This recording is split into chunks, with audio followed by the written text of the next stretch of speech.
Now, let's see an application of the trigonometric functions and formulas. Now, you have to prove that this left-hand side is equal to this right-hand side, right? This is s square, not s2, okay? So, r1 is equal to the area of the triangle over s minus a.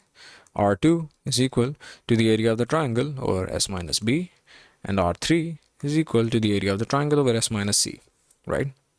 So, you replace these expressions in the left hand side, right? Because we're proving that this left hand side is equal to this right hand side eventually. So once you do this, you get area squared in all of the numerators, right?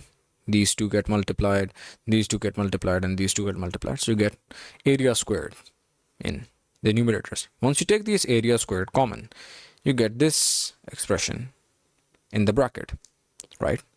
Now, once you take the LCM in this bracket, you get this expression. Now, you add up these s terms, right, to get 3s, and from that you can subtract c, a, and b, right? A plus b plus c. Now, if you remember that s is equal to a plus b plus c over 2. So a plus b plus c is equal to 2s once you cross multiply. So you get this 3s minus 2s over the denominator.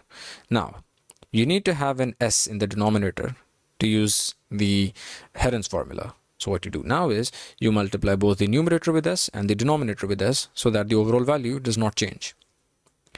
And so you get this, right? Because 3s minus 2s is equal to s into s is equal to s squared.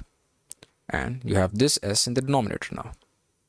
Now, if you remember the Heron's formula, it states that the area of a triangle is equal to under root s into s minus a into s minus b, into s minus c, right?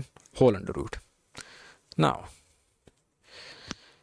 you can simply just take the square on both sides, right? So that you can cancel out this under root sign. So, area squared is equal to s into s minus a into s minus b into s minus c, which is indeed the denominator over here, right? So you could replace that with the area squared. So you get this. Now you can cancel out this area squared and this area squared.